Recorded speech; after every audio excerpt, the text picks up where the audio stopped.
Welcome to Echoes Down the Road, a podcast presented by the band West of House. My name is Tommy, and today we bring you episode 10, where we will be breaking down the song Echoes Down the Road from our debut album, Crescendo of Silence. So join me and the entire band where Erick, Lance, Kevin, Dave, and I are unpacking this rocking song and its deep and introspective lyrics, and is the namesake of this fabulous podcast.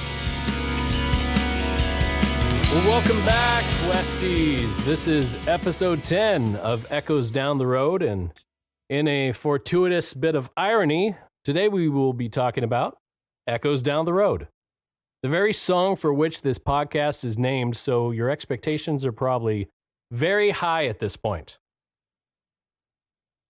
Definitely too high. It would be smart if you lowered them right now, because then there's nowhere to go but up. Wait. No, it's episode 10. Their expectations well, are if they not skipped as high 1 as through they 9, once were, I'm sure. Then they'd be starting a baseline. Oh, well, yeah. But to start us off, my name is Erick. And my name is Lance. This is Tommy. I'm Kevin. And full house again, people. A full house again.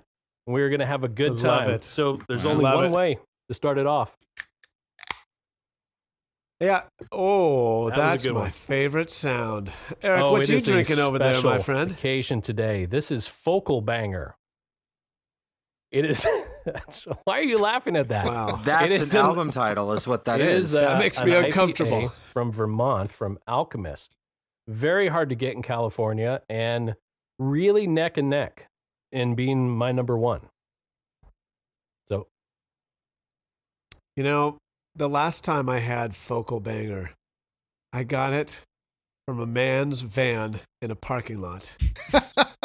And he opened up the slider. That whole comment is a roller coaster from start to finish. He said, "Hey, would you like to try this?" In his little mini fridge. We were showing off each other's Sprinters. That's a van. And he let me into his lair, and he gave me a nice, cool can of Focal Banger. And suddenly, for the first time, I'm happy we're all social distancing. The funny thing is, everything about that story is legitimately true. There's no shenanigans going on. Because I remember the story. Yeah, he was a brewer at Noble Ales, and we ended up in the parking lot with both our vans in hand. And the rest is folklore, my friends.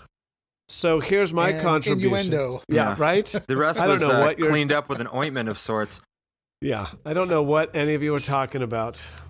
But my music to the band. It was okay. There's a lot of low end on yours. Because you play bass. That's okay. I'm speaking here to the Founders Brewery of an all-day IPA because it's late at night now, and I don't want to have too rough of a night. No, I understand. Absolutely. Well, I guess fitting with the theological theme, I don't have a You're drinking the blood of the martyrs? Because no, it's a whiskey called Angel's Envy. That is good stuff. It's aged in is it sherry? Port? Oh, I love port. Port. Very good. Portuguese port wine barrels. Port is a magical substance. And I can see Kevin sipping on something. What you got there, Kev? You're right. It is just a little bit of Buffalo Trace. Yeah, man. Aged in Lance's Sprinter van. And yes. Aged in Lance's Focal Banger. And Tommy, warm milk as usual. I thought we weren't going to talk about that. I was going to make a comment about leftist tears, but... Yeah. Well, let's move on here. We're starting out good. We're going to have a good conversation today, folks. So what we've been doing, we've been inviting you guys to listen to the song kind of before we dive into it. It's a fun way. So if you have the CD or streaming music apparatus in front of you, go ahead and search up Echoes Down the Road and take a listen. Echoes Down the Road, it was the final song recorded for Crescendo of Silence.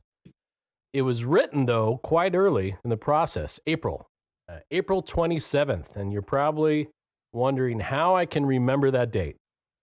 Well, one, it's easy because it's timestamped on every one of our files. But two, the writing process to this really stands out because it was written in 3 minutes and 38 seconds, the music for this song, which is the length of the song.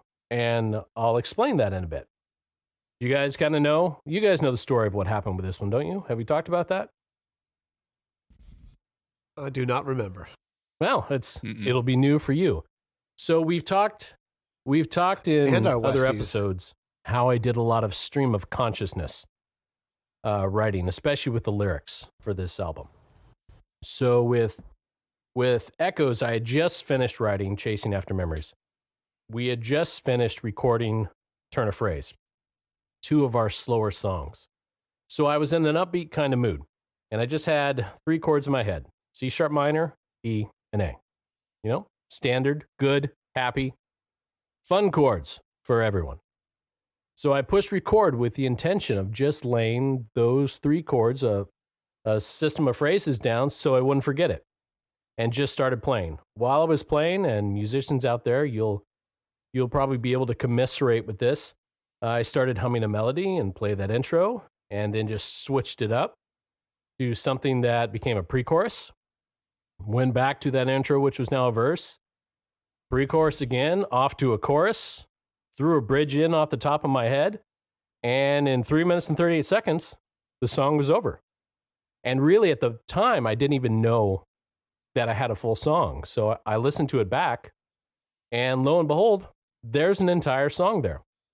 So I called it If I Told You. That was the working demo for this one, because that was a phrase that just kept coming to my head. And it was really the strangest writing period for a song that I think I've ever experienced. Because how does a song get written in 338? It's some kind of dark magic, I suppose. Sounds like a caliber for a gun. Mm-hmm. A 38 special. Or There is a 308. 338 rifle round that's for long range target shooting, like mile plus. So Look at that, maybe you're right. maybe the Pierces working your title heart. should have been Ammo Down the Road. From a mile away. There you go. Or bullets led down the road. Whoa, big time. With the That double would have meaning. played well of in lead. Middle America or Middle Earth. Either way. Or Middle Earth. I'm not sure they had rounds. Would have been arrows down the road. Sure, they just had There's a lot Balrogs. of Balrogs in the West of House tunes. You just have to dig deep into the lyrics to see where they're hiding. So Led Zeppelin. we have this song, and it's called If I Told You, and we still got the demo. So here is the demo. First take, the music for it. The lyrics came a little later. And here we go. Take a listen.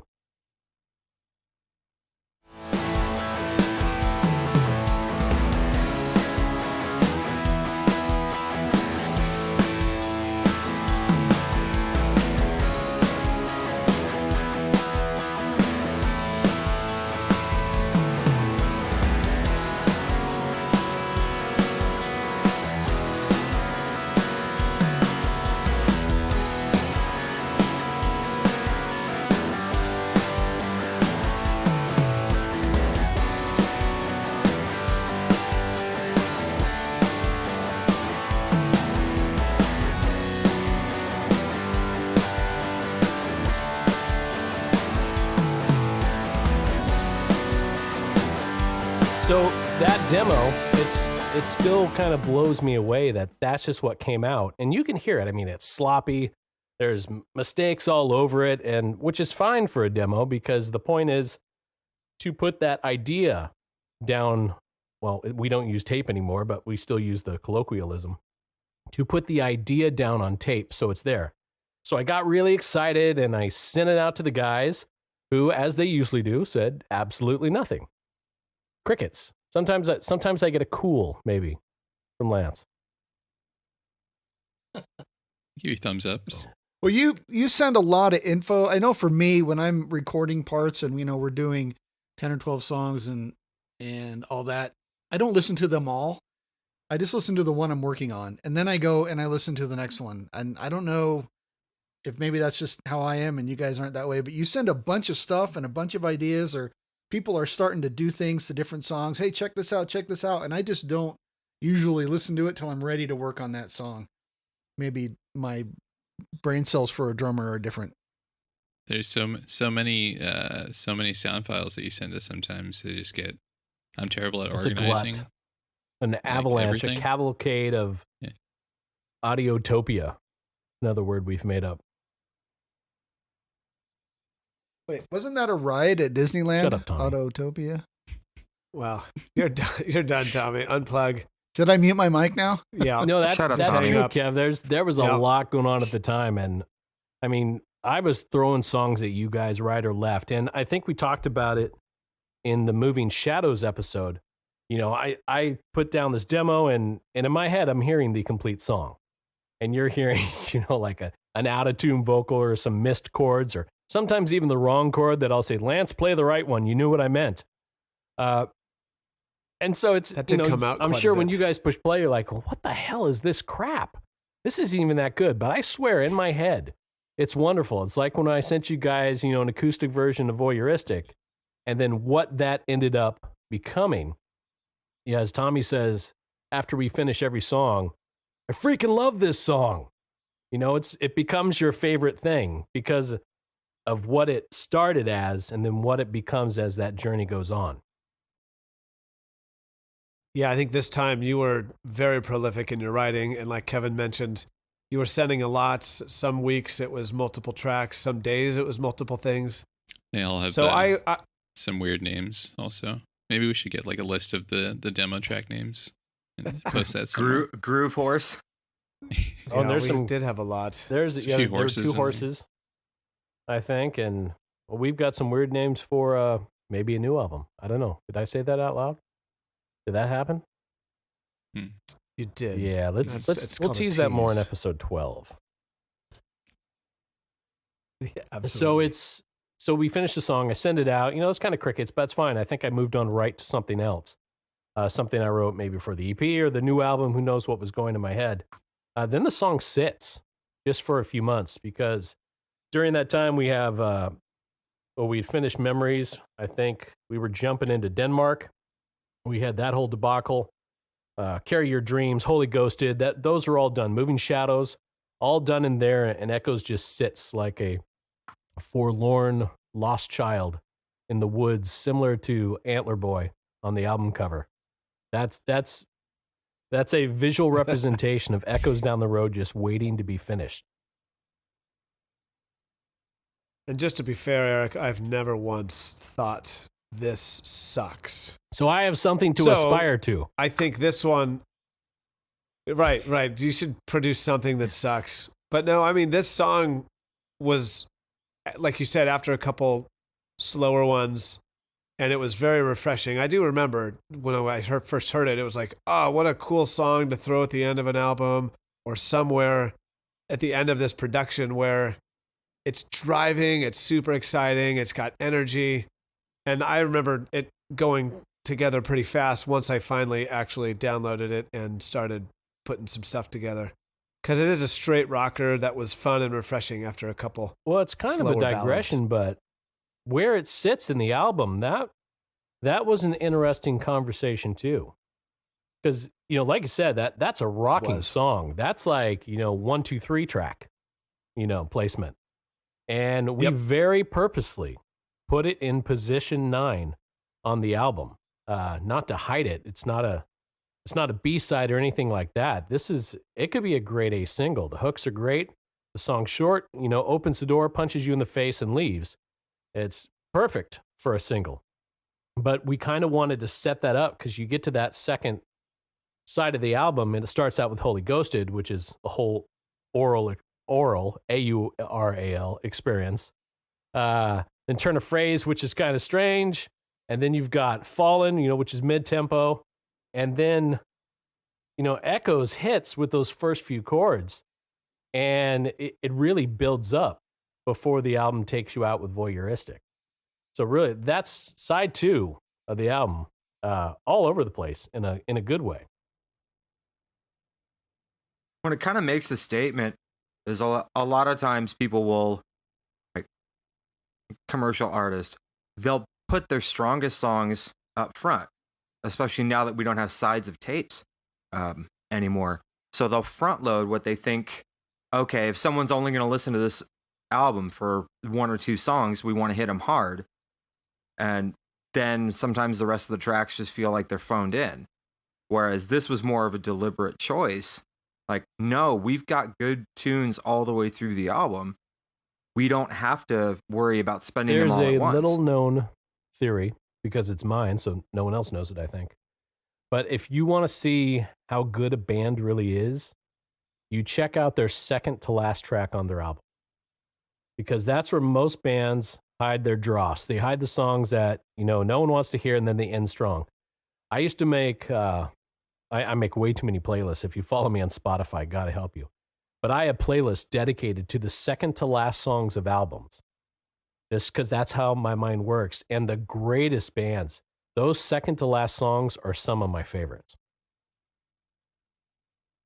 You are quite the musical nerd. That is an impressive craft you have made. A niche, I would say. It's something. I can say that I'm guilty of that. I'll be honest. When I did my album in 2010, like the second to last song on the record is the one that I like the least. Hiding your stuff, Dave. Never do that again. Write better things. No, I agree. I remember when we were putting this album. When we put this album together. Dick. Yeah, sorry. What? I was just, we put this album together, and I was super excited when it quickly realized to have balance, we needed to have, we had so many strong songs, and partly why we have a lot of a second album kind of ready. It was so cool to put this kind of a song on the second side, and where it finally fell, it was like, oh my gosh, this album is so strong and so deep, and the balance is absolutely perfect, argue to say flawless. I was stoked to have Echoes, because it is a first side top 3 kind of a song. And so, my God, I feel like we're better than I assumed we were, just by the fact that we created all this stuff and where they all played out. It's such a great balance, and I'm glad it is. Yeah, in one iteration of the song order, I had Echoes at 3 for quite a long time. And that was back when it was still the demo, before we did anything. And, going back to that demo, the other guys were busy, we're getting into mixing, and Dave's, had you joined the band yet, Dave? Or were you and I were I don't think so. We were still in talks about that. Verbal contracts. And it was like, okay, Shadows was awesome, and that was a victory. And if it had just been that, we all could have walked away happy, content with ourselves. And then I think it might have been Denmark, where you're like, hey, I need you to do a solo. Can you put a solo on this track? So I was like, okay, cool. At that point, I was still kind of in session mode. But then after that, you came to me with the demo for this and said, hey, want to do another song? And I was like, hell, why not? But at that point, we were still doing it from almost a session player perspective. Like, hey, here's the demo, clean it up, see what you think, add to it, etc. And I think after that, Eric, you and I were like, we gotta try and formalize this. Dave, was this your second song then? Is that what you're saying? When after Shadows? The second full song, yeah, because he did. Okay. I don't know when you did the Denmark solo. I think the Denmark solo was actually before Shadows. No, actually, you know what? No, I'm wrong. Rhythms to this was done before the Denmark solo. Yeah, but yeah, you guys, the other guys didn't take a hold of it. From death. So it's funny. You made you said the word cleaning, which is funny because one of my nicknames you people don't know, and Dave probably doesn't know until the second, is I call him the cleaner. Which is ironically, I think, a song that you are working on right now. That's a working title called The Cleaner. I don't know if that'll be about Dave. Who knows? But so when I do my crappy demo and it's got all the mistakes in it, And, you know, I've got really bad carpal tunnel, and some days I have good days and some days are bad days. And this one was a bad day. And I said, you know what, Dave, I want you to do the guitars for this one. So everything's there. You know, he charts it out. He knows what I play. And I just gave it to Dave. And Dave, the guitars you hear, you know, on the track now, those are all Dave's guitars. And he laid down, I don't know what, 4 or 5, 18 guitar tracks. Just a wonderful. Are you sure? There's a lot. And they're glorious. You know, all panned and juicy, and a stew and a shepherd's pie of musical greatness. And echoes down the road. I've got dinner on the mind, I guess. But it worked out really great. And then I think that was another part where I sent it to the band, and Tommy's probably thinking, oh, what's this, a new song? Not even realizing he heard it 4 months before. But at that point, you know, we're getting ready to wrap up the album. And now the guys have heard Echoes, and it's like, oh, wait, this is actually a real song. You know, Dave's made it real. So let's put it together. And then Lance comes in. Well, I mean, did Dave want to talk more about You got those more to parts, say, or? Dave? Go for it. Yeah, I mean, I can. It's like what Erick sent to me originally was just, like you said, 3 minutes 38 seconds, one take, and I charted out. Okay, it looks like there's an A section, a B section, and the song had really good bones to begin with. So we were just able to work together and polish it. And then Lance got a hold of it. And I remember at first, disagreeing with one of the notes you picked for the pre-chorus, which is one of the notes you landed on. But going back and listening to it, it was like, okay, it works. But my traditional church pop sensibilities didn't grab it the first time. But then Erick's try to filter those things out. Yeah, Erick's like, shut up and listen to it. It's rock. And so I listened to it a couple times. I'm like, you're right. That pre-chorus, That's those awesome. aren't your sensible chords. That's some, if I recall correctly, some open voicings, like an E to a real open F sharp. And it's just, but the E and B strings are ringing out. It's just got a really cool feel to it. And, you know, we could say purposely, we could say lazily. I don't give Lance charts usually. And because I want his ear to be free. I want it to go where he feels like it should go, rather than chaining him down and say, these are the notes you must play to stay with the root chords. I think that creativity is what made the song what it is. Yeah, and I appreciate that, Erick, because sometimes I turn into a slave when I do get those chord charts, and you know, I follow that first, or as I go along the first time or two, and then eventually I'm poisoned, I would admit. So only when I get stuck or something, when I want to get clarity on what you're doing. But it's funny you mentioned that, Dave, because I'm going to have to go back and listen to that, because I'm not even sure what part you're talking about personally, but I'm glad that it worked in the end. I'm always open to changing things, as Erick often will write us each back probably and say, hey, that works, that doesn't work, or that's too much, or pull back, or let's get some eighth notes or whatever. But, you know, this song from the very beginning, when I heard it, and then Dave, when you added your stuff, it turned into a monster to me. And, you know, the lyrics weren't done yet. I don't think they were even a part of any of those initial tracks, right, Erick? Yeah. So to me, it was clearly going to be a driving rocker as opposed to, you know, Yesterday's, Dreams, and some of those other stuff like Fallen, where I'm a little more melodic, I guess, is my nature. This one clearly needed a little bit more of a spine and a backbone for the backbeat for whatever Tommy was eventually going to lay down. And so I kind of just followed along as best I could and kind of doubled things up, and there wasn't a lot of Lance in there. And I mean that in a way of where I wasn't like overly creating my own lines or lead lines, but I do remember, and I know Tommy struggled with this too, but I was the first victim. Yeah, there were some and ofs and some other stuff that were very intricate that I think, I don't know if Erick, you were kind of probably more straight, but when Dave laid it down, it was much more technical. It was And much. I It was missed much it, more and clear Eric when very Dave laid quickly- it down. So, but there were some very Yeah, purposeful offbeats put in there, which you can hear even on the Yeah. original demo. Which I think you. Well, we'll start this, but you missed it, and then Tommy missed it, and Yeah, then I missed Kevin, it did you miss first. him too? Right. Yeah, I did. He did. I So remember that. So that's what I'm happy about, though, because Dave, in a sense, stretches, and I know you probably already had it, Eric, but it was so subtle I missed it. And Dave, I missed it too when Dave put it down, but as soon as you mentioned it and I listened more carefully, I'm like, oh my God, like, you're right. There's those little details that are so important in music that make it such a tight song in the end production.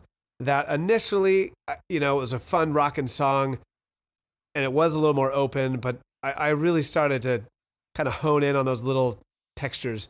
And so that was fun for me to work through. And that's all I think of now. Every time I listen to this song, it's those little and ofs I'm always kind of hitting in my mind. And you're right. As soon as Tommy took it and his first pass or two that you shared, right away, you and Eric, I know you and I think we're talking or we were hanging out maybe safely. It was like, yeah, he missed those little things too. It doesn't sound wrong, but we know that it's supposed to be a certain way. And so it was fun to kind of get through that process. And Kevin could speak to it too later. But once again, it was kind of that foul tip, if we want to go to a baseball analogy. I didn't really get it until after Tommy laid down his tracks. I think having those accented hits like really made it more clear. I'm not really that great at listening to music. Which is good for a musician. Good thing you're a musician. Well, like Eric said earlier, that we must have heard this before we recorded it, but I don't remember. Just like in the last episode, I played that song 5 years ago, and I didn't remember. So, who knows? I don't know. But yeah, I missed those hits too. So basically, in the chorus, the chord changes on the upbeat, and I wasn't playing all those. I hit some of them, but I didn't hit all of them. And then when it was pointed out to me, it's like, oh yeah, duh, why didn't I hear that? I think I was anticipating what it should be and not really listening to what it was. But this part, so Eric will almost always send a drum beat in a song. And it's usually pretty simple. This one wasn't. It had like a beat he actually maybe worked on.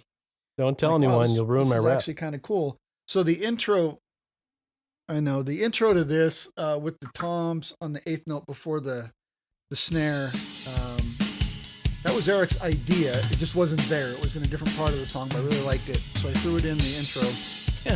And funny, a couple weeks ago, I was listening to 80s radio on XM, and Madonna's Material Girl came on, and I'm listening, and okay, it's kind of cool. And that same beat is in there. The look So- of disdain on This is a Eric's lie. I'm telling face. you, He that is was lying to everyone you out must there. have been inspired There by is Madonna. no Material Girl in Echoes Down the Road. Oh.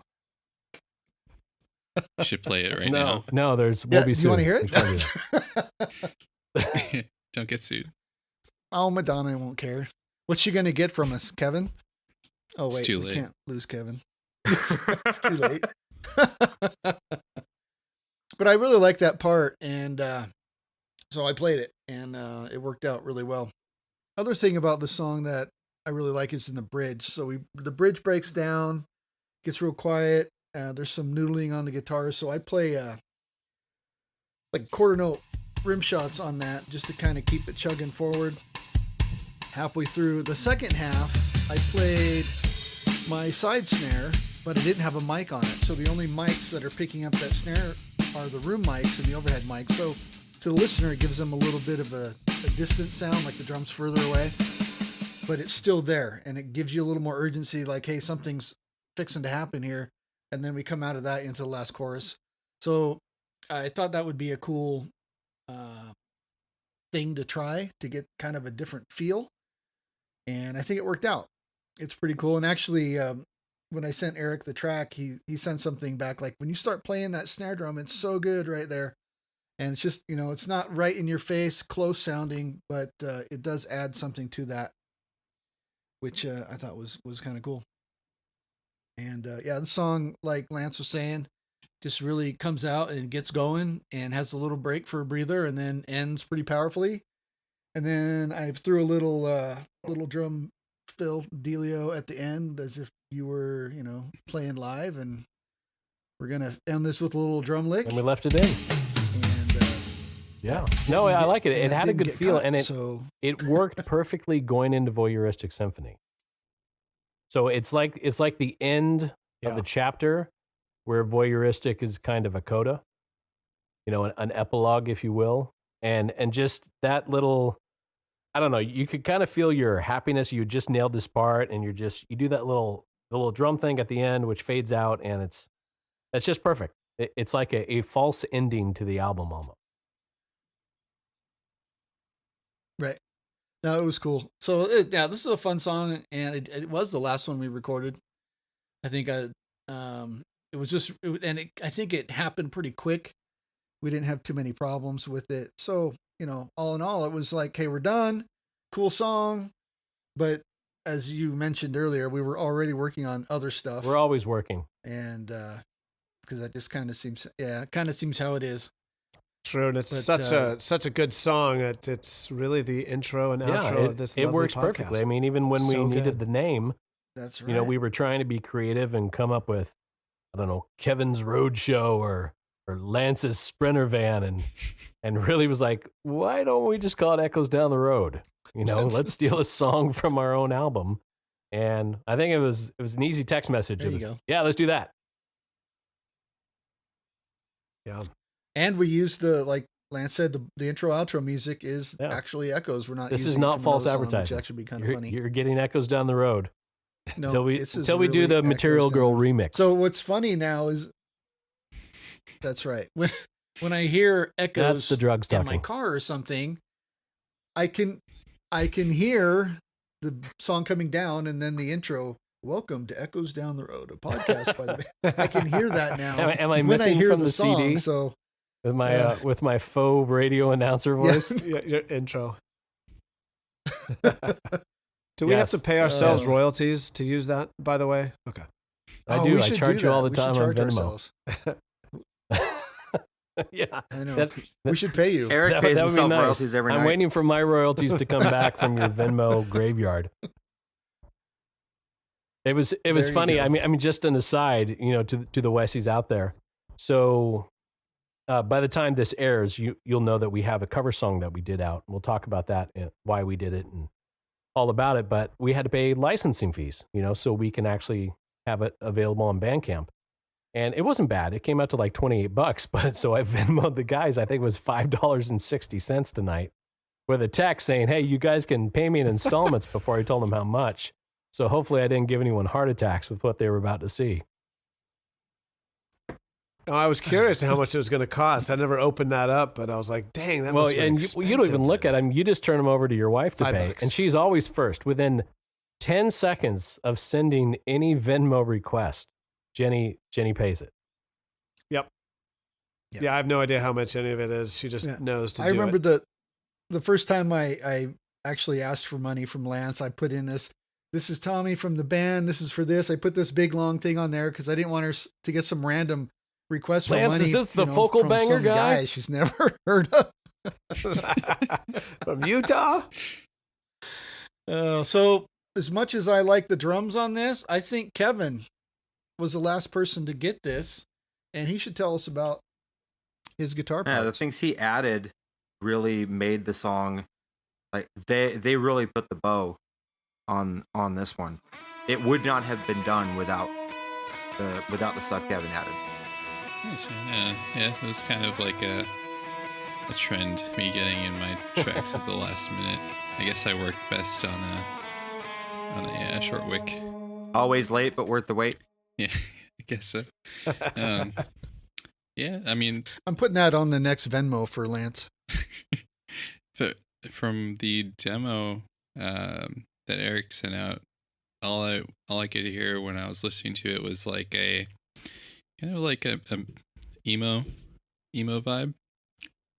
I don't know how to explain it. I think you just did. That's what kind of I felt the same one. It was very like acceptance, like mid late 2000s. Better than Material Girl. Like pop punky.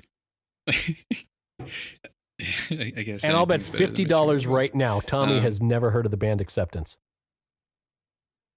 I win. Acceptance?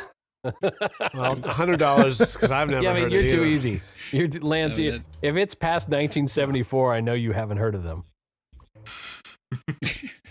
Guilty as If charged. it's not the Black Crows, Say it- he's say it probably in never Sorry, Black heard of Kevin. Crows, I'm Continue. guilty. Just had to make fun of Tommy. It's okay. Stop me anytime you Yeah, need to do yeah, it. No that. Lance. shortage of that. Stop me anytime. Yeah, that's. I mean, that's the general vibe that I got from the demo, and I just felt like it didn't really need much from me, since Dave pretty much laid down like the beef. I don't know. That's kind of a weird way to say it. Lay down the beef. But without the cheese, it wouldn't be any good.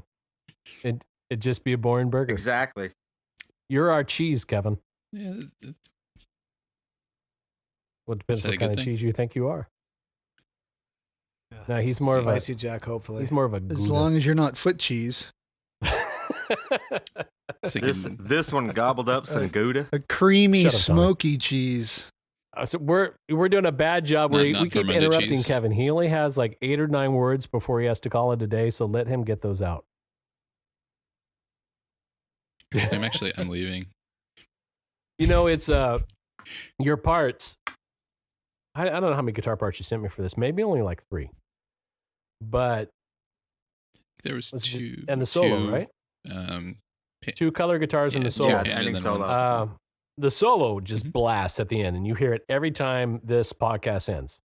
That's Kevin's solo. It's the typical Kevin solo that becomes iconic, whether it's the Fallen solo, That's- the Denmark intro, the outro to Echoes. There's just something about Kevin. I don't know how he does it. Again, he's in league with the devil with where he draws from. But it's actually one of his color tracks on this song, and I'm going to play a little bit of the stem, and it can play under while I'm talking. And you hear these harmonics going on, and you're doing a little thing with the trem bar, and it's just a wonderful sound, and it's not complicated. You know, he's not doing the 64th Yngwie notes, even though he can. You know, it's just that color he adds, and we've talked about this in so many episodes. It takes that painting from Thomas Kincaid crappy to Bob Ross awesomeness, and the trees are happy and the world is a better place. Kevin, you're our Bob Ross. That's his name, right? You can Don't edit make that part out, but I mistakes. did get the name right? They're just Okay. Whew. they're Yes, just you did. happy little accidents. Happy little Yeah, accidents. most of my But parts are. Maybe they are accidents. I mean, They are. That solo was completely on accident. That ending part pissed me off because I well, played it's it so many great. times. I mean, and now couldn't that get it. solo, the one on the album, the solo is twice as long because you have that little intro part. There's kind of like some chunkas and then does some other stuff, but we fade that part, and we just brought up, the I don't know what you want to call it, the face punch part of it, just so it wails. So you're almost halfway through that end section, and at that point, maybe you're like, oh, maybe there's nothing here. Maybe nothing else is going to happen until the end of the song. And then the solo kicks in halfway through the outro. So I like that there's that tension. There's that, Yeah. the wondering, is anything else coming, to jump out of Tommy's closet to get me? And then Kevin appears. He had been in Tommy's closet the whole time. Surprise. The little Asian man in my closet. I had basically had that part on loop, and I would just listen to it over and over. And I was like, I can't come up with anything, so I just. I put a couldn't bend. either. Don't feel bad. Like, I'm so glad that you took that one because you clearly saw something on that solo that was just completely eluding me. Because I remember Eric saying, "Hey, do you think this needs a solo at the end?" I'm like, "No, I think it's good." But part of why I was saying I think it's good was I was lame and couldn't think of anything. So it's like, okay, I'm just gonna let this one go. But then Kev, you come and just add something that nobody would have thought of. See, when But you let it that made all go, the I just went and badgered Kevin for like 3 straight days. Threatening him to lay down the most face melting solo. If you want your freedom, from Tommy's closet. You will play You this must or remain there present this solo. for your days. It puts the lotion. Clarice. So, It's not the closet you should be worried about. It's what's in the dungeon. It's true. I've heard. That's where the drum beats come from. My we're blood going just off the ran rails cold. in just the most wonderful way at this point. Now, when you get comfortable after 10 episodes, this is what happens. Who knows what will happen at episode 100? I mean, 3/5 of these guys might not even be here. Boy. Tommy's going to get fired for sure. There's a Probably good before chance. the end of the my friend, podcast. a good chance. I'd take the over on that. So we finished the song. The song was not painful at all to put together. I mean, for the last song, we'd gotten over some hurdles before, like we talked about with Denmark. But this song came together pretty easy. And I'd already written the lyrics, and we'll dive into those. But I want to talk about putting the vocals down. At this point, we'd kind of really gotten into our groove of layering vocals. I bought a new mic halfway through the album recording. It was much better than my old mic. And so this is a layered beast. There are 13 different vocal tracks on this song. And the best vocal layering is when you don't actually know that there are 13 tracks. So you get the feeling of that vocal fatness without so much going on that your ears become tired. Just the lead vocal. Do you guys know how many lead vocals are layered on this song? Trivia question. Is it 13? Oh, it is not 13. I did know about Yeah, the that's new mic, something you though. knew. Do I Okay, get good. credit for that? 5. There are Okay. 5 lead vocal tracks to this song. Nice. And, with Bobby Phillips, again, the Mix Ninja, I work with him, and he layers them in such a way that you think you're hearing one, but it's 5 there, and it just creates this blob of vocal, hopefully awesomeness. And it was really happy with how the vocals came out. Dave's on here. Dave, you got some BGVs, didn't you, on this track? Well, if you think about it, there was 13 vocal tracks and 5 of them were you. No, The other 8 were 8 me. weren't you, because there's my background vocals too. Way to try to steal all of them. Wow, you That's our funny. Dave. You 0 only show were up mine, on Just in Denmark. case anybody's wondering. But Realistically, Eric, I think it was either 4 it's something or 6. like that. Because I Well, always do them in pairs. You did the backgrounds to the chorus, and then I did the harmonies to Yes. the pre-choruses. The pre-chorus 'Cause I- and the bridge.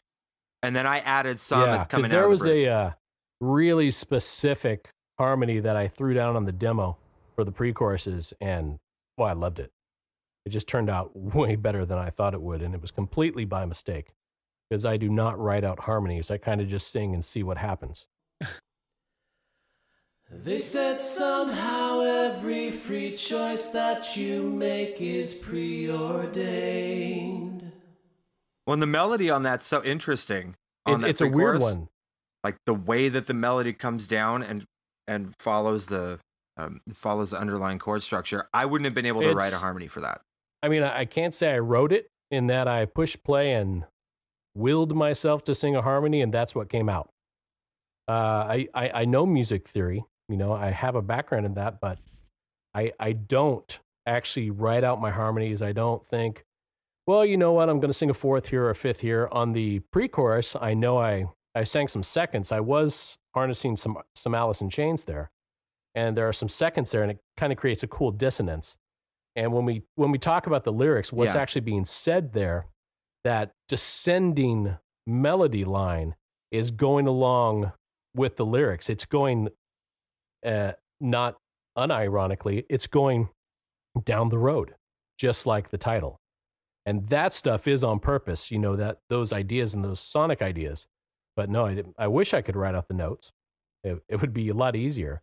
I love your background vocals on the chorus because I was blanking there when I gave it to you. And I'm like, hey, Dave, do something. And the great thing about Dave is I have full faith when I hand it to Dave that 4, 5, 6 days later, I'm going to have a bunch of wave files and it's going to be awesome.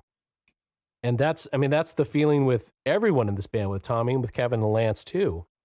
And why I feel so spoiled in this band is I know when it comes back, it's going to be good. And on the off chance that it's never bad, not too bad, of course, but but if it comes back and it's not quite there, the other great thing about this band is, our skin is thick enough, both physically and metaphorically, that we can say, hey, you know what, this needs some work. And no one's going to go into a death spiral, a shame spiral, if you will, and disappear off the face of the earth.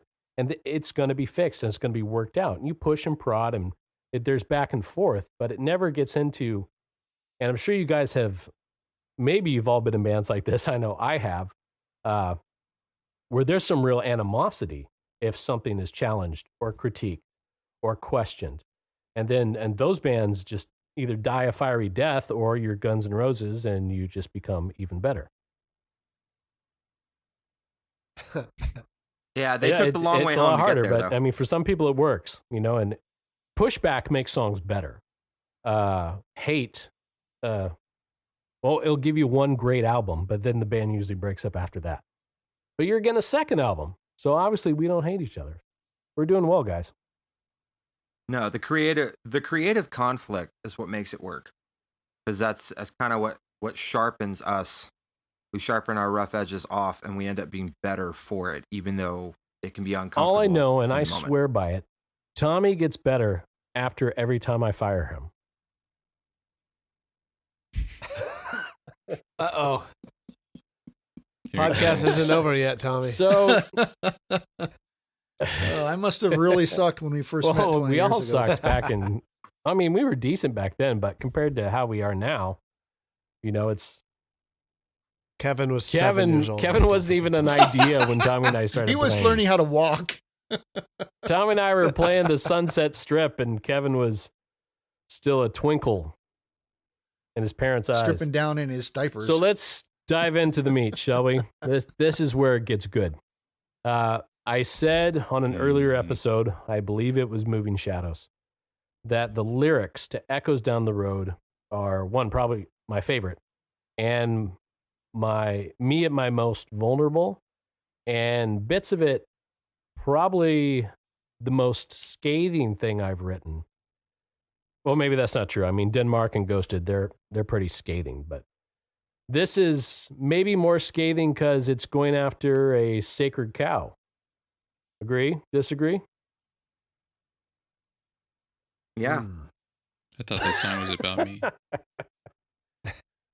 So let's You're jump so in, vain. boys. Some of us have had conversations about what the song was about over 4, 5, 8 whiskeys, or 4 or 5 bourbon barreled aged beers, or just talking to Tommy and Dave, which kind of gives up who I was talking to before. But I want your broad thoughts. Don't get into too much specifics because we'll get there.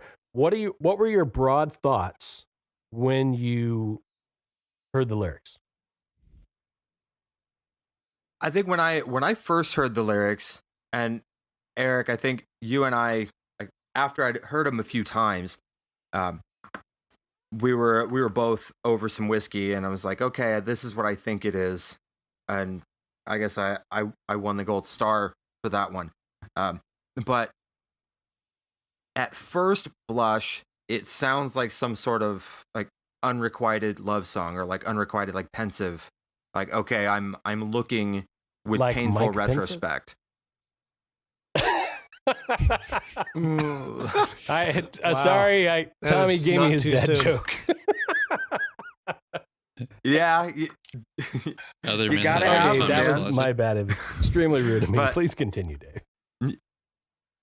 no. So I heard that, and then I get it. Almost, to me, it almost sounded like reflecting on a previous relationship that didn't work, and trying to give advice to the person you parted ways with, just be better. Here's why it didn't work, and I still care about you as a person, but try to be better at these things so that you are more happy and fulfilled as a person. But then the pre-choruses kind of give the clue, or gave me the clue, talking about things being preordained and kind of that feeling of being like just a hamster in a habit trail. And like I've had a growing up more conservative kind of on the Calvinist heavy Baptist side in my youth. I was like, okay, I recognize some of these themes. So I was like, hey, Eric, is this song a love song, or is this a farewell to Calvinist doctrine and predestination? We shouldn't let Dave go first because he has such a deep thought about the lyrics. Now, anything we all say behind it, is this going to be like, oh, there's words? Well, go ahead. We can always cut and paste Wow. you and put in front of Dave. Oh, there's words. No, see, I didn't think of it initially as a sad thing, but kind of along Dave's line, more like coming into somebody's life and helping them rather than leaving their life and telling them what they should do to help themselves. Especially in the chorus, if I tell you this in love, and there's two ways to look at that, right? So initially I'm like, hey, I'm going to tell you this because I care about you and I'm not going to hurt you. And this is not what this is meant to be. And, I know you're hurt and you've got these walls up, but you don't need to have these walls up. And I understand why you do, but if you can release that, then you can see a whole new world. That was my initial thought. But then the more I think about it, you also hear, if people, especially in churches, well, they say, well, I'm going to tell you this in love. They're about ready to tell you something you don't want to hear. And it's either going to be good for you, or they're just saying, I'm going to tell you this in love, so they can get away with saying something they probably shouldn't.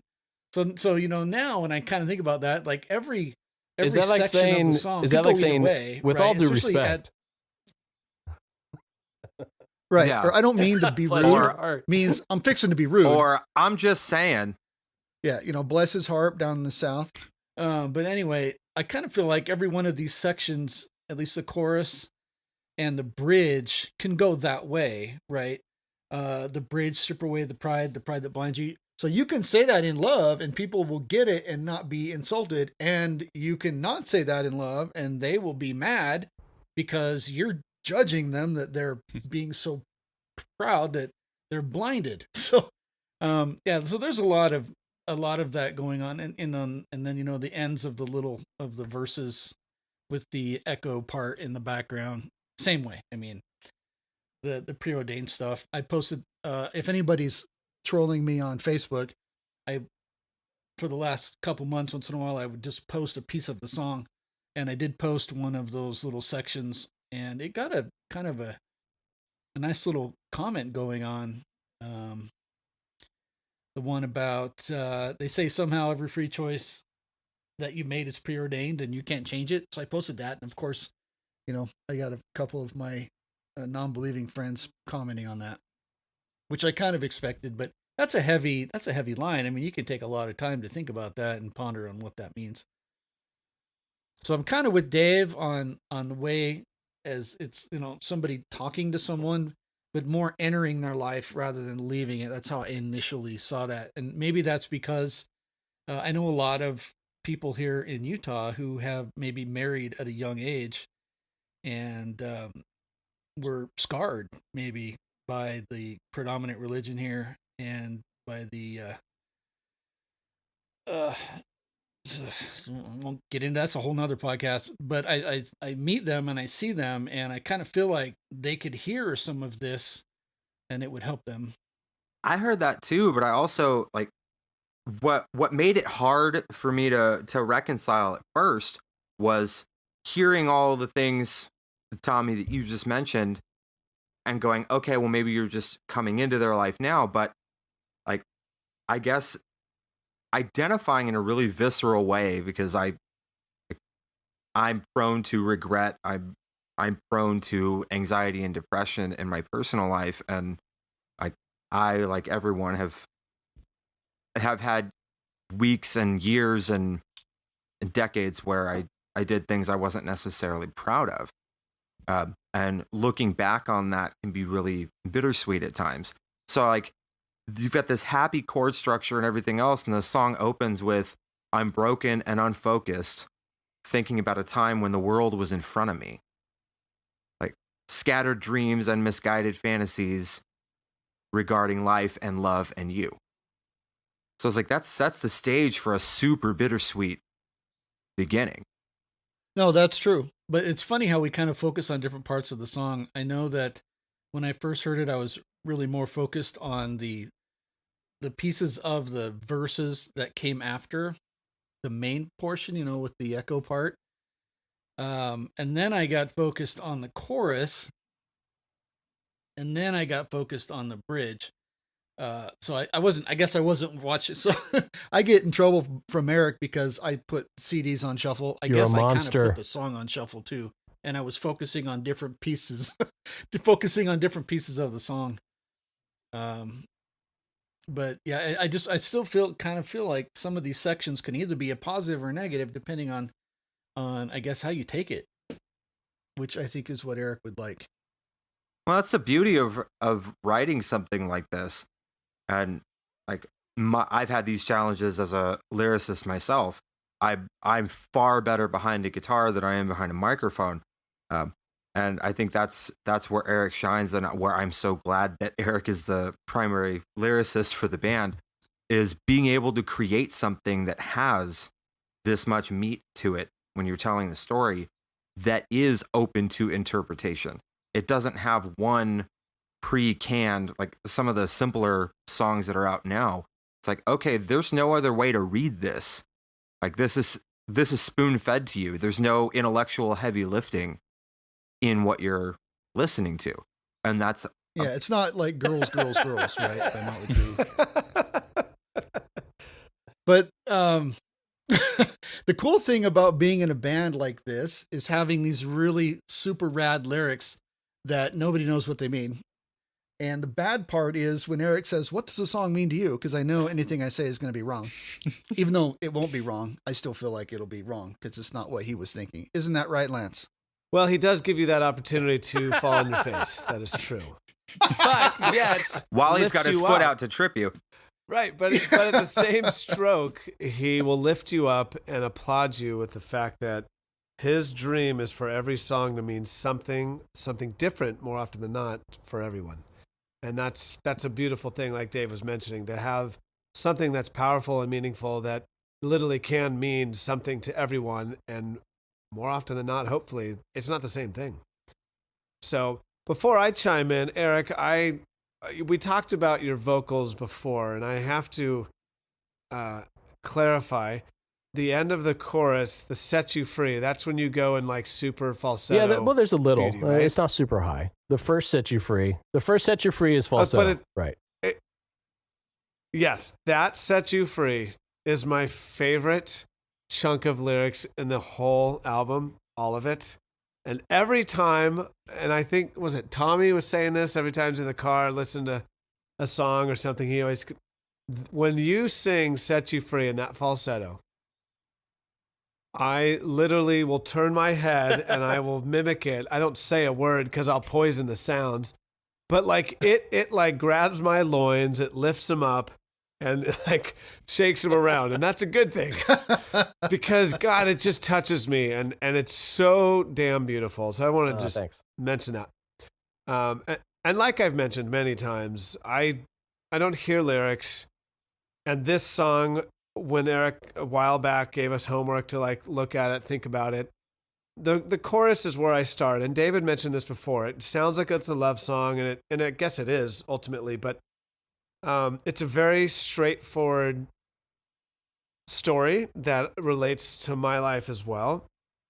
The chorus sounds like it's a love story where and I think we all have had a girlfriend at some point where maybe they've wandered away, and I'm not in agreement, I'm still attached, and I want to tell them, hey, I'm going to tell you this in love, if you could tear down all that crap you've built up between us and you're hiding behind all this stuff, I can really explain life to you and set you free. Like, that's the initial surface thing. But if you start at the beginning, it's partly my voyage with my faith. And for me, it was my junior year in high school where I asked the simple question, and I hope every person who's religious, especially those of us who are Christian, who were born in a house of faith, you're raised in that faith. Am I just lucky that I found myself in this house with these parents, with this faith in the country that I live, and have the freedoms I do? Is that just by chance, and is that why I believe what I believe? And the ultimate question is what I believe right and everyone else is wrong? And I hope we've all had that. And for me, it was my junior year in high school. And I started searching, so I asked myself that question. I started looking at all these other religions, and I had friends that had different faiths, and I wanted to know, what is it about Mormonism? I don't really know squadola about it. So I started, talking to friends I worked with at 31 Flavors, Baskin Robbins. And I went to a few of their services. I talked to and I went to a few of my Jewish friends' synagogues, and I was, listening and learning. And then I was reading a little bit about Muslimism. And I think at the final one for me was reading Hermann Hesse's book, Siddhartha. And if you have not read this novel, it is not a long novel. But damn, is it fantastic, about a boy voyaging through these faiths and these trials in life, walking the earth, and just being let down after every chapter in his life. And that's kind of how I was that year. And eventually I got to that point, thank the heavenly Lord. Yeah, this is clearly the right faith. There's plenty of evidence. I'm a very scientific-based person. I looked at all the stuff. I definitely don't always agree with certain people and their views on stuff. And I give God the glory and the opportunity to anything he says could be possible. And it's, who am I to say that I'm right and he's not, right? So anything's possible. You talk about the story of creation. I'll break it down scientifically, but I'm also cool with anything because, again, I'm just a lame human. And so you get into that third part of, now a score in 27, we're talking about time goes on. I realize this guilt, and now I'm wondering why I missed you and I'm coming back. And that's kind of where you get into what you were mentioning. Tommy, you mentioned before, I'll go back a little bit about the free choice. Is it preordained? Those are heavy topics that a lot of people, believers, non-believers, love to wrestle with. And then it finally gets to God talking, for me at least. And again, this is how I interpret this song. God's the one saying, I'm going to tell you this in love. I'm going to tear down these walls you've built up. You're hiding behind all this stuff. Let me set you free. Strip away the pride. And oh my God, pride, that has got to be, worry and pride are the two biggest diseases of humans. I feel that just make people shells of who they should and could be. And the beauty of the world, this is probably my favorite line, to see the beauty of the world that wishes nothing more than for you to love them. And that is a call, I think, for all of us to recognize it's a choice to be positive and to shine light in other people's lives. All of us have something in our life to be bitter and angry about. And if I'm really bitter, there's somebody else who has a worse scenario. So why am I complaining? And it's our job, I believe, every day I walk into my office to shine light, breathe life into others, and be a positive thing in their life. And that's why I love the way this song kind of goes through those layers. And I think it's more of a timeline for me and my story.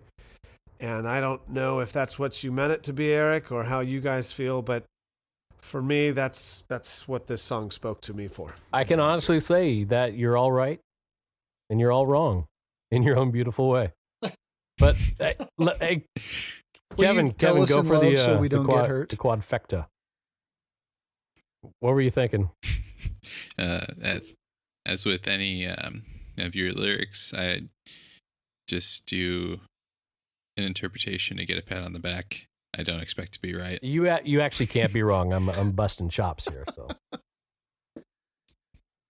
No, Do you put the song into Google and see what happens? Yeah. Do you just Google it? I Google some words sometimes. I'm not gonna lie. Sometimes you use like the big language. You know what I mean? To me, this song, I think you mentioned, was written kind of like off the cuff. So just speaking your mind kind of breaks into the song with the lyric, "I'm broken and unfocused," and I think that's something that is relatable for anyone that's ever felt human emotion. To feel at a certain time broken or have their focus drawn away from anything, and the world was in front of you, that is a feeling that I think I feel most of the time, just thinking like, what if you're reaching for something that you're unsure of? And that's kind of goes into the next part where it's a scattered dream, and that's what it all turns into in the end. Yeah, I don't know. The lyrics kind of reminded me of growing up in the church, learning about like preordained destiny, and kind of disagreeing with it, and thinking about it kind of makes me feel a little uneasy or depressed. Like, if it's all something that's already written out, then what's the point? And I think that the lyrics in the song kind of Yeah, they kind of, the lyrics kind of bring that to light. And like you were saying, Lance, that whole epiphany of, okay, am I, like, everyone around me, this echo chamber that I'm in is telling me, oh, well, this is right, this is the only right, and it becomes almost an operant conditioning. And I didn't break out of that enough to take a hard look at it until I was in my mid to late 20s. And like, I was writing an album, like I was externally healthy and on top of everything, but internally, like, was not in a lot of really important ways. Where you start to wonder, like, okay, is it by some accident of geography and socioeconomic lottery that I ended up here, and through that I somehow have the corner on the market for absolute truth? Like, Exactly. that type of dissonance, that cognitive dissonance, really really pulls at you. And really, especially at the time, I was a worship leader, I was a young dad, I was struggling with a dad who had kind of walked away from faith and gone into more of a new age faith, and then come back to faith, and then was a 24-year-old burying his dad, and that, like, I buried part of me with him. I think I buried a lot of that, like, a lot of that hopefulness, a lot of that bright-eyed, believe without question mentality. I think some of that stayed in the hospital with him. So I felt a lot of what this song talks about, and having to part ways with people, and part ways with ideas. Like, we hold, a lot of times, I think we hold tighter to our ideals than we do to people.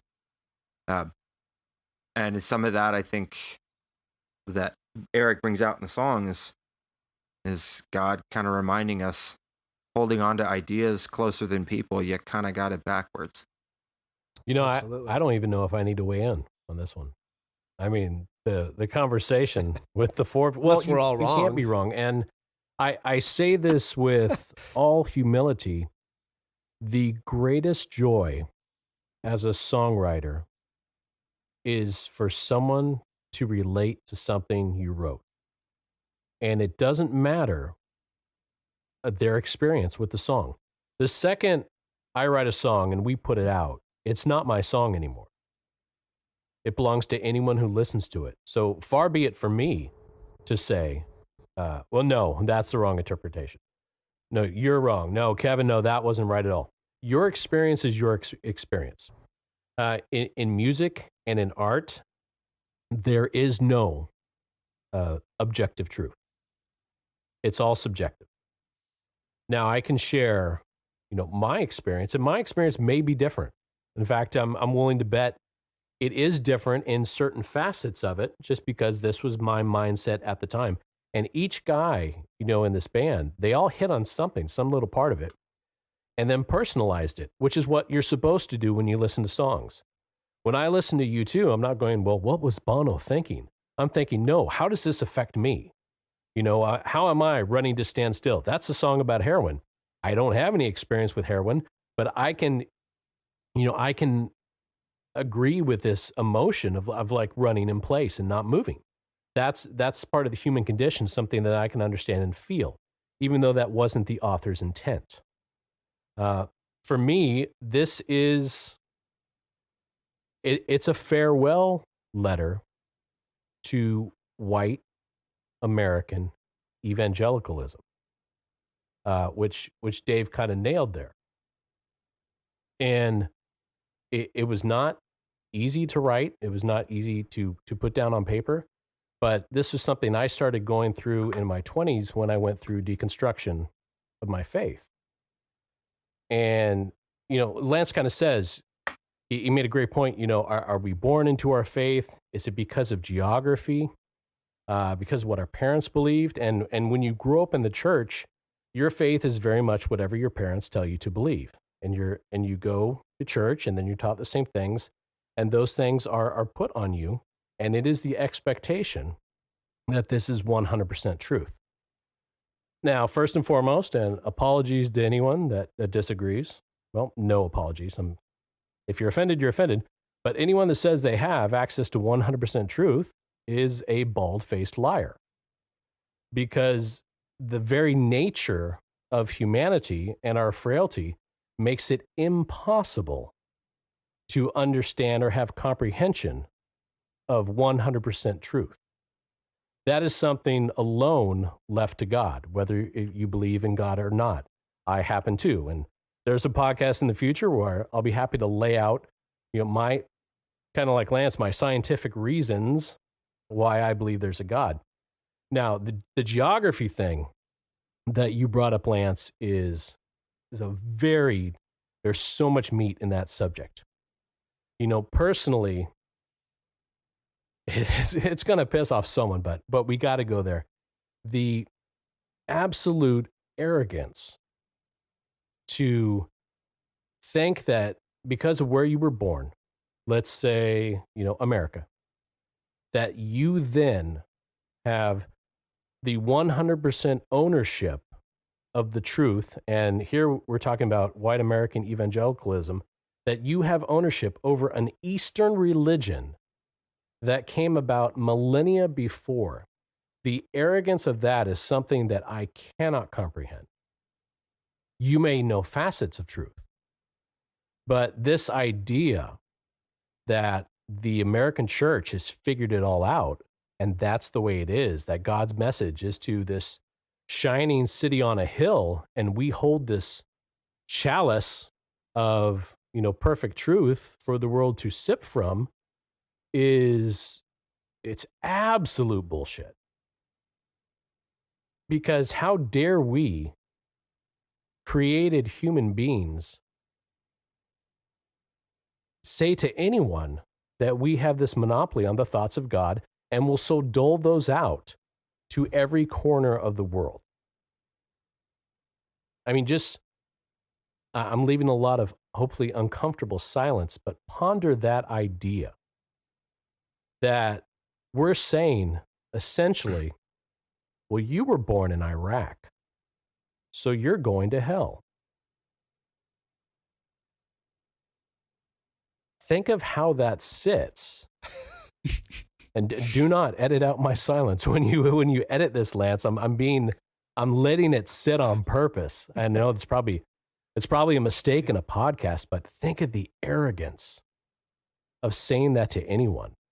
Saying to someone in Africa, your concept of the Creator, or to a Native American, your concept of the Creator, we can tell you in 2021, well, you were wrong. Even though this is what you knew, you were wrong, and well, you're going to hell, and you're going to hell. And that attitude, which has completely permeated white American evangelicalism is one of the most destructive forces in our world today. And the sad irony of that is that the idea of the teachings of Christ should be the most life-giving messages we have, not ones of damnation or condemnation. And a lot of this song came from that.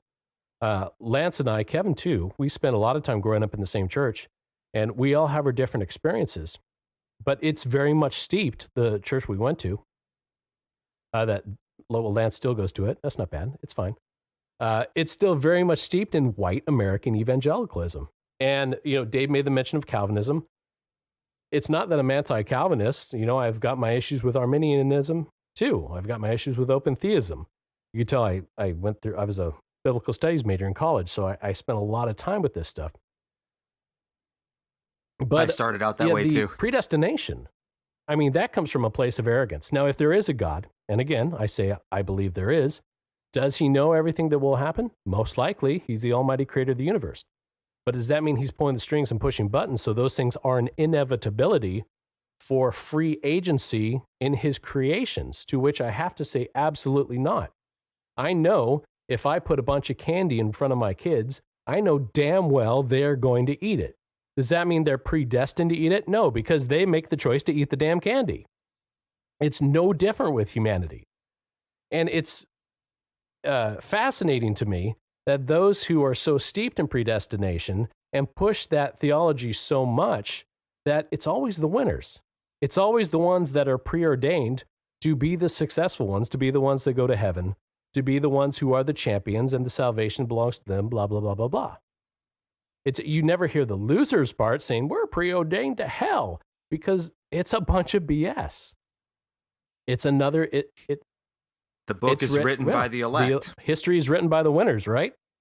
And that's what it is. And that, when I say, they said somehow every free choice that you make is preordained and you can't change it, that's a slap in the face to that idea. Because it doesn't jibe with what Jesus teaches us about the character of God. And then we move on. Great catch on the passage of time, a score in 27. I'm not going to say that gives away my age, but it does. That those echoes down the road, that's not history. That is an actual echo chamber. Because growing up, if you grow up in a church, more likely than not, you are in an echo chamber where you hear your own thoughts echoed back to you time and time again, and no one's pushing back. And if someone does push back, those are the people that are usually pushed out, because we don't like a lot of pushback in our churches for some reason, even though that's what makes us better. You read the Gospels, so many people push back on Jesus. And it's through those conversations that we grow. If we're not pushing back and questioning and doubting and fighting about it, we're not going to get anywhere. And when I go on to say far from your dissonance, that's the cognitive dissonance. That's exactly what, for me, that was referring to, that we keep convincing ourselves of the same things and we never leave that chamber. So how do we expect to grow? How do we expect to mature? The idea, and I'm rambling, and you are free to turn the podcast off at this point, but I'm going to keep going. The idea that we have figured it all out at 20, 25, 30, 35, or 40 years old is absolutely mind-blowing to me. Because the one thing I realize, and maybe you guys, feel the same, the older I get, the less I freaking know. The less I'm sure of. Because hopefully as you mature, you're stripping away pretense and arrogance and pride and this whole self-important BS that you have it all together, because you don't.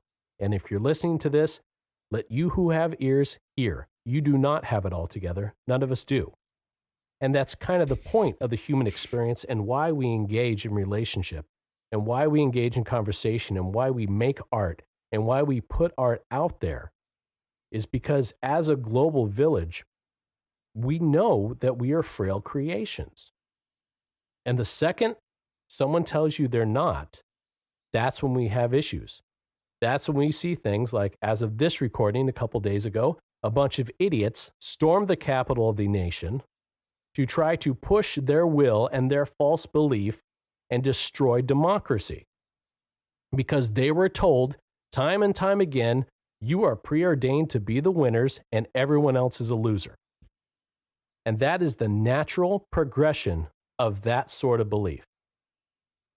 And we go on to say in that next pre-chorus, they said, this is how it's always been and always will be until the end. Thanks be to God. That's where all that's coming from. Oh, my soapbox, it's so high I can barely see you guys there on Zoom, but let's keep going. And we get to the chorus, and I'm not completely a dick. You know, if I'm coming across like that, I'm sorry. And when I say, if I tell you this in love, it's not a bless your heart, and it's not sarcasm. You know, to kind of backtrack, the line where it says, torn between a little guilt and some relief and wondering why I miss you, I do miss that bubble of the white church that I was a part of. And I miss some of the people. But there came a time when it would have poisoned me more to stay in that bubble and be under false teaching than to leave. And it hurt to leave. It did. And I can't even tell you how many people wrote me off because I pushed back, and wrote off members of my family because we pushed back at certain things. And when that happens, you find out who your friends are, you know, like when they play bass in your band and they're with you for 30 years, you know, and Lance and I may not agree on everything, but the one thing we do agree on is that we love each other because we've been friends for 30 years. And we don't major on the minors, so to speak, to say it. You know, because we have far more in common. And all these guys in the band, none of them are neo-Nazis. So people out there, you can safely listen to us. So to jump forward back again, when I'm saying, if I tell you this in love, it's not sarcastic. I still have a lot of love for the church here on earth. I just think they've severely effed up their mission with what they need to be doing. They've built walls around them and insulated themselves instead of stepping out into the world, instead of focusing on the marginalized, the disenfranchised, the poor, the broken. They've ignored the LGBTQ community. They've ignored people of color. And it's why we have the environment that we have here in America. And I can't travel anymore because I'm stuck here at home, but I'm assuming we are not the only country dealing with this. And maybe it's arrogant of me to say, you know what, if you pay attention to what I'm saying, you know, that can set you free. Now, these words aren't coming from me. They're from my understanding of the teachings of Jesus. And I'll be the first to say, I don't have all of those right. And I'm sure there's stuff that I'm going to be corrected on and I will learn from. You know, at my age, I don't know it all and I will make mistakes. And that's why, you know, we move onto that bridge to strip away the pride, because it is that pride that blinds you. We turn our face away from, that's kind of talking about how we're all looking in a mirror just staring at ourselves. And when we can draw ourselves away from just that picture of ourselves that we love and adore so much and open up our eyes and we see a world, and the church needs to see a world that's saying, instead of telling me everything I'm doing wrong, damn it, just love me.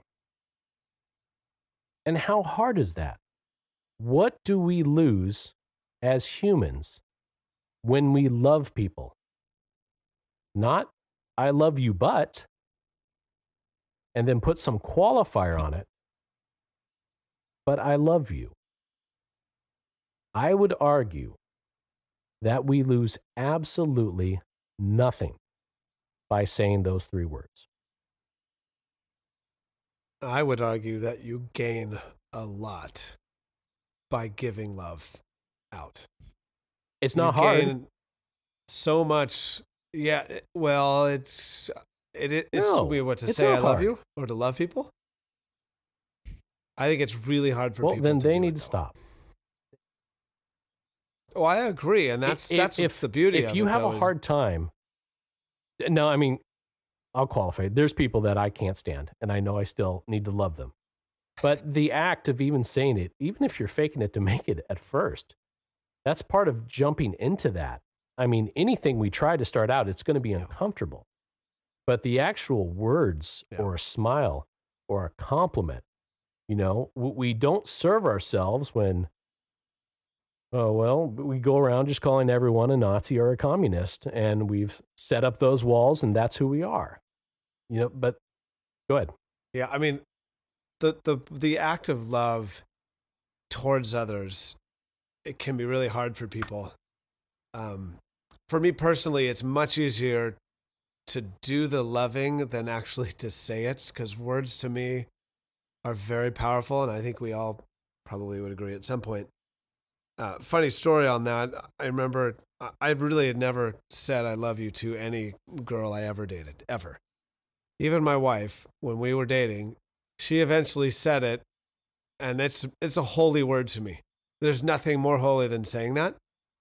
And I said, after an awkward pause, I said, thanks.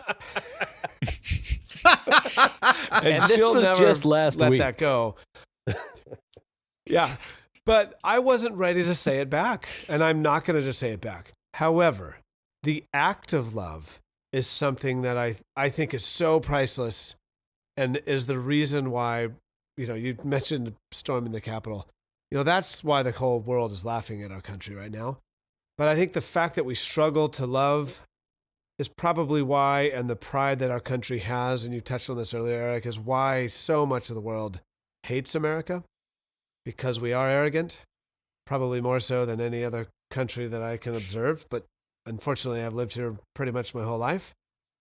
But man, when you get outside your bubble, if it's outside your community, I've been lucky enough to get outside the country a few times, to Africa, to Romania a couple times.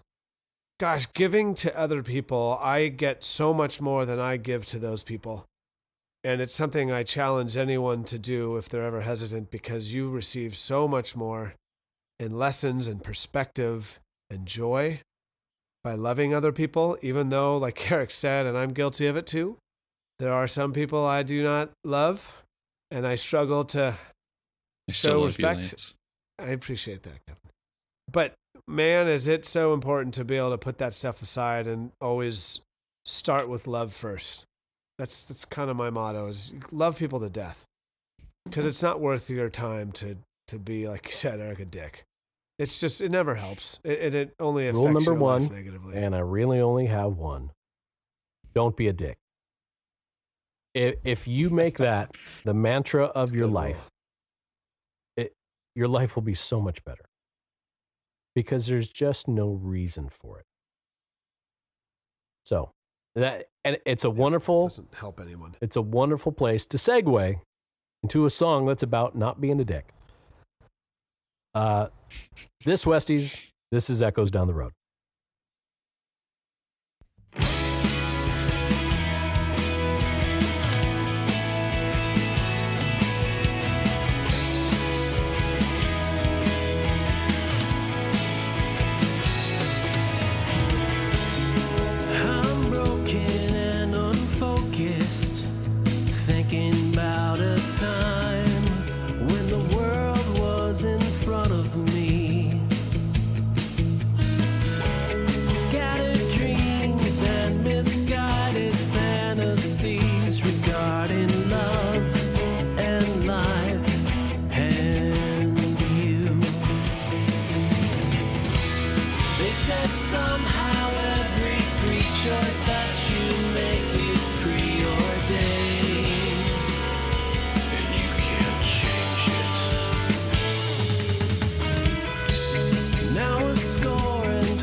strip away the pride that blinds you. Turn your face away and open up your eyes to see the beauty of a world that wishes nothing more than for you to love them. If I tell you this in love, will it tear down all the walls that you built up to hide your heart, your mind, your soul? Set you free. Let me set you free.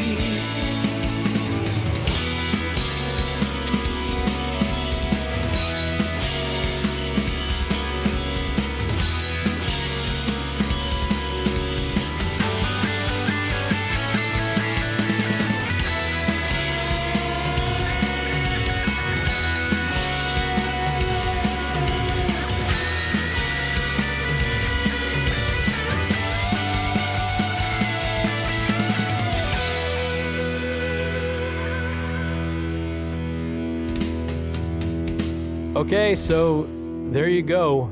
That was a long ride we just took you on. If you're still listening, then thank you. You know, maybe you're along for this ride with us. If you've turned us off, well, we don't know it, but we still love you too, and we hope you'll come back. How about that, Lance? Is it easier for you to tell someone who's not listening that you love them because they never hear it? Now you smile and nod and you wait. You're for supposed to save all the opportunity. deep stuff for before the song, Tommy. Because now we've switched to commercials. Well, I have another deep comment Okay, go. thinking about the next episode. You said earlier that the winners write history. Well, I think the next song is a view from the loser's perspective, but they think they're winning. Oh, that's, you know what? Let's think I'm about tracking that for with the it, and next I think you're episode. spot on. And next episode, we will be diving in to Voyeuristic Symphony, which the final song of the album, no other song could have closed this album. It was always going to close the album. It's a hill I was going to die on to make sure it would close the album. And the lyrics to that one, well, it probably won't go on as long as this episode did, which it was necessary, but man, there's some good stuff in Voyeuristic Symphony. Absolutely. Yeah, I completely agree. I remember that we actually had a conversation on some of this. I finally threw in the towel and like, okay, dude, you got to tell me what some of this stuff means, because I don't even get it. And I'll save what I thought the song was about when we get into it. Yeah, But that one actually has a handful of objective things in it, which I know that contradicts what I just talked about for like 90 minutes. But thank you guys for being on this journey with us. 10 episodes, and you know, a lot of you are still here. We're looking at the numbers for the episodes, and we're very encouraged.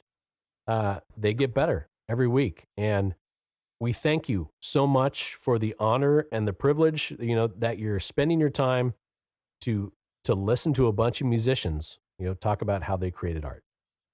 It's wonderful. So if you haven't already, hit subscribe wherever you're listening to us, and follow the podcast so those new episodes keep showing up every Monday. You can find us all over the place. We are on Spotify and Apple Music and Tidal, and anywhere you listen to music, you can find West of House. We're on Bandcamp at westofhouse.bandcamp.com. You can find us on Facebook, Instagram, and Twitter under West of House Band. And we are even on YouTube, and we would encourage you to go there, watch some videos, and subscribe. So guys, anything to say in closing before we put everyone to bed? Don't be a dick. And Lance wants to tell everybody that he loves them. I but do. He just can't bring himself to do it. No, I do love And- everyone. And everyone else wants to say, "Shut up, Tommy." Yep. That's my Yomi More and Nickel. people Every get time on I You're tell them so to shut new up, and that's my you- catchphrase. You gotta coin I that want a phrase. shirt. I want a shirt that just Yeah, I says, think Eric "Shut up, Tommy." Shut up, So Tommy. from Make the it. guys in West of House, from Tommy and Kevin and Dave and Lance and myself, thank you. We wish you a wonderful day, and we will see you next week.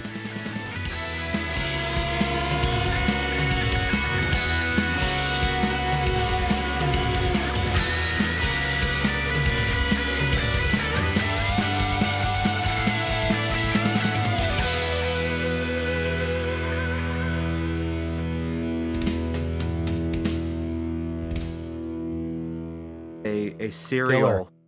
person. Like I work on this, I execute it with excellence, then I go to this, then I go to this. And some people are serial, some people are parallel. No shame in either one. I like cereal.